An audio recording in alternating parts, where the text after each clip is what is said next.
नमस्कार साथीहरु, स्वागत छ तपाईलाई हाम्रो यस युट्युब च्यानलमा। साथीहरु, आजको यस भिडियोमा हामी लोक सेवा तयारी कसरी गर्ने चाहिँ यसको सही जवाफ पाउँछौं है। साथीहरु, सबभन्दा पहिले तपाईले भिडियोलाई लाइक गरिदिनुहोस् र च्यानलमा पहिलो पटक आउनु भएको छ भने च्यानललाई पनि सब्स्क्राइब गरिदिनुहोस्। पहिलो टिप्स के रहेको छ भने सबै लोक सेवा तयारी गर्नेहरुको लागि लोक सेवाको तयारी गर्ने विद्यार्थीले लगाउ र धैर्यलाई कायम राख्नुपर्छ। पढ्दा जहिले पनि एउटा ढाँचा खाका निर्माण गरेर पढ्नुपर्छ।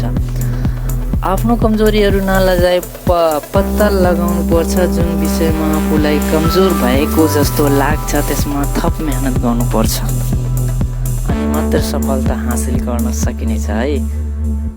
आफूलाई कमजोर लाग्ने विषयमा सकेसम्म धेरै मेहनत गर्नुपर्छ र सबै विषय र शीर्षकमा औसत ज्ञान राख्नुपर्छ। एउटै विषयमा राम्ररी जान्ने तर अर्कोमा फेल नै हुने अवस्था आयो भने लोकसेवाको परीक्षा पास हुने सम्भावना रहँदैन कि। त्यही भएर चाहिँ हामीले के गर्नुपर्छ त, सबभन्दा पहिले चाहिँ लोकसेवाको तयारी गर्दा आफूलाई जान्ने नजान्ने सबै विषयहरूमा ध्यान दिनुपर्छ र खरिदार र शुभको तयारी गर्नेहरूले सूचनात्मक तरिकाले उत्तर दिनुपर्छ कि शाखा अधिकृतको तयारी गर्नेहरूले विश्लेषणमा जोड दिनुपर्छ। खास गरी शाखा अधिकृतको तयारी गर्नेले विश्लेषणमा ज्यादै जोड दिनुपर्छ र खरिदार शुभको चाहिँ त्यस्तै खासै पर्दैन। र शाखा अधिकृतको लागि चौथो पत्र छान्दा आफूलाई सजिलो लाग्ने वा आफूले पढेकै विषयमा छान्नुपर्छ। र साथीभाइको लाइमा लागेर चौथो पत्र छान्नु हुँदैन है। र सामान्य ज्ञान जीके जुन हामी पढ्छौं त्यो चाहिँ घोक्नै पर्ने विषय हो, त्यसकारण त्यसमा ज्यादा ध्यान दिनुपर्छ। तर खरिदारका लागि पढ्ने जीके अधिकृतका लागि पनि काम लाग्छ। जुन जीके हामी खरिदारको लागि पढ्छौं हैन त्यो अधिकृतको लागि पनि काम लाग्छ। त्यही भएर जीके ध्यान दिएर पढ्नुपर्छ, धेरै ध्यान दिनुपर्छ यसमा है। साथीहरु, भिडियोलाई लाइक पनि गरिदिनु होला है। र अर्को कुरा के छ भन्दाखेरि आइक्यूले मान्छेलाई नयाँपनको आभास गराउँछ।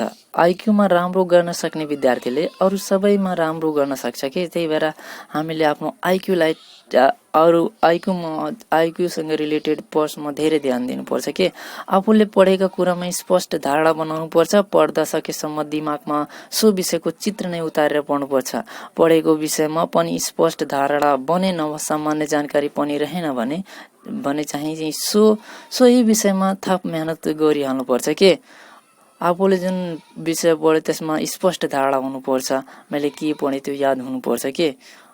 अनि पढ्यो अनि चाहिँ याद भएन भने के हुन्छ त, फेरि असफलता हुन्छ नि, असफलता प्राप्त हुन्छ। र जुन चाहिँ गुणन भाग जोड र घटाउका सामान्य नियमहरू जान्नुपर्छ। यो पनि अत्यन्तै जरुरी छ। परीक्षामा हिसाब गरेर बस्यो भने काम लाग्दैन कि। अहिले त क्याल्कुलेटरको प्रयोगले मान्छेले आफैले विश्वास नगर्ने अवस्था आइसकेको छ। र लेख्ने पेपरमा पढेर मात्र पुग्दैन। हरेक दिन 15 मिनट पढेर 15 मिनटमा एउटा प्रश्नको उत्तर लेख्ने बानी विकास गर्नुपर्छ। यसले आफूलाई राम्रो मात्रै बनाउँदैन, परीक्षाको लागि पनि सजिलो हुन्छ है साथीहरु। त्यसकारण हामीले के गर्नुपर्छ, पढ्नु पनि पर्छ र लेख्नु पनि पर्छ, प्र्याक्टिस गर्नुपर्छ भन्छ नि, प्र्याक्टिस म्याक्स म्यान परफेक्ट। त्यसकारण हामीले के गर्नुपर्छ, यो भनाइलाई पनि आफ्नो व्यवहारमा उतार्ने गर्नुपर्छ। पढेर मात्र हुँदैन, पढेर जुन पढ्यो जे पढ्यो त्यो लेखेर एकचोटि प्र्याक्टिस गर्नुपर्छ। कुन कुरालाई कहाँ राख्ने भन्ने कुरामा चाहिँ ख्याल गर्नुपर्छ के। शब्द चयन र सिलसिलामा मिलाएर लेख्नुपर्छ।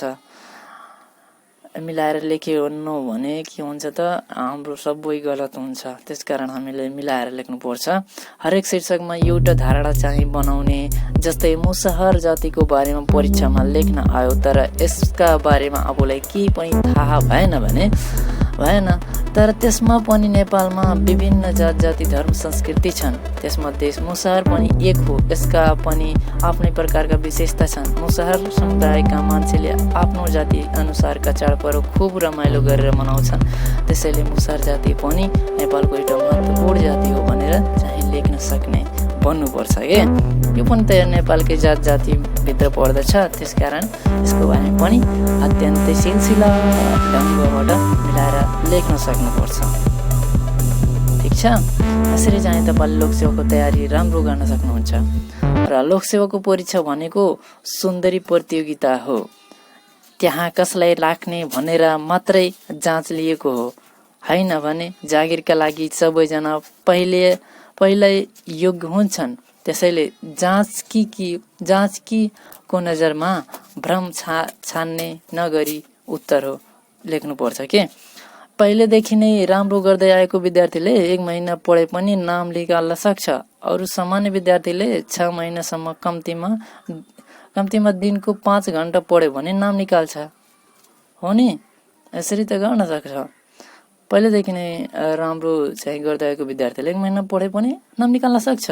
र अरू सामान्य विद्यार्थीले 6 महिनासम्म कम्तीमा दिनको 5 घण्टा पढ्यो भने के गर्न सक्छ, नाम निकाल्न सक्छ, होइन त। यसरी चाहिँ तपाईँले के गर्न सक्नुहुन्छ, मेहनतले पढ्नुपर्छ। मेहनतले पढ्नुभयो भने लेख्नुभयो भने निकाल्न सक्नुहुन्छ नाम। र तनाव राखेर पढ्नु हुँदैन। आफूले राम्रै गर्दै पनि नाम निस्किएन भने चाहिँ आफ्नो शैली बदलेर पढ्नुपर्छ के। एउटै शैलीमा जहिले पनि पढ्नु पनि हुँदैन। यसले नकारात्मक असर पर्छ। हरेक कुरासँग व्यस्त हुने कोसिस गर्नुपर्छ। पत्र पत्रिकामा आउने विचारहरू दैनिक पढ्यो भने समसामयिक ज्ञान राम्रो हुन्छ के।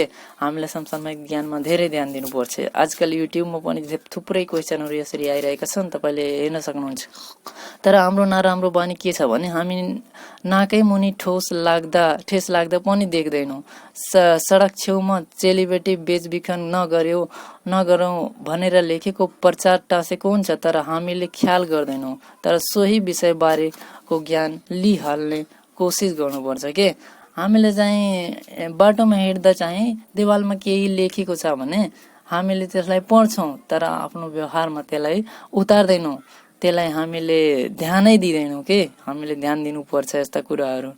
त्यसलाई व्यवहारमा आफ्नो दैनिक जीवनमा पनि उतार्ने प्रयास गर्नुपर्छ। अनि मात्र हामीले लोकसेवाको तयारीमा सफल हुन सक्छौँ। विद्यार्थीको कमजोरी कापीमा देख्नु हुँदैन के। बडा कूटनीतिक तरिकाले उत्तर दिनुपर्छ। मौलिक हक अन्तर्गत सूचनाको हकको बारेमा लेख्न आयो, तर कुन धारामा त्यो हक छ भन्ने कन्फ्युजन भयो भने जान्ने भएर धारा उल्लेख गर्नु हुँदैन। धारा उल्लेख नगरे पनि व्याख्या त राम्रोसँग गर्न सकिन्छ नि। यसरी कमजोरी लुकाउनु पर्छ, किनकि जाँचकीले अनुहार त हेर्दैन, तपाईँको पेपर नै हेर्छ, तपाईँले लेखेको कुरा नै हेर्छ। त्यसकारण कन्फ्युज हुनु हुँदैन। आफूले चाहिँ जे याद गर्नुपर्छ, जे याद गर्नु भएको छ त्यो चाहिँ राम्रोसँग लेख्नुपर्छ। यसरी चाहिँ तपाईँले के गर्न सक्नुहुन्छ, लोकसेवा तयारी गर्न सक्नुहुन्छ। तपाईँहरूले धेरै मेरो तर्फबाट, यस युट्युब च्यानलको तर्फबाट धेरै शुभकामना छ। तपाईँहरूको लोकसेवा तयारी राम्रो होस्, यस्ता मेरा चाहिँ भनाइहरू छन्। हवस्।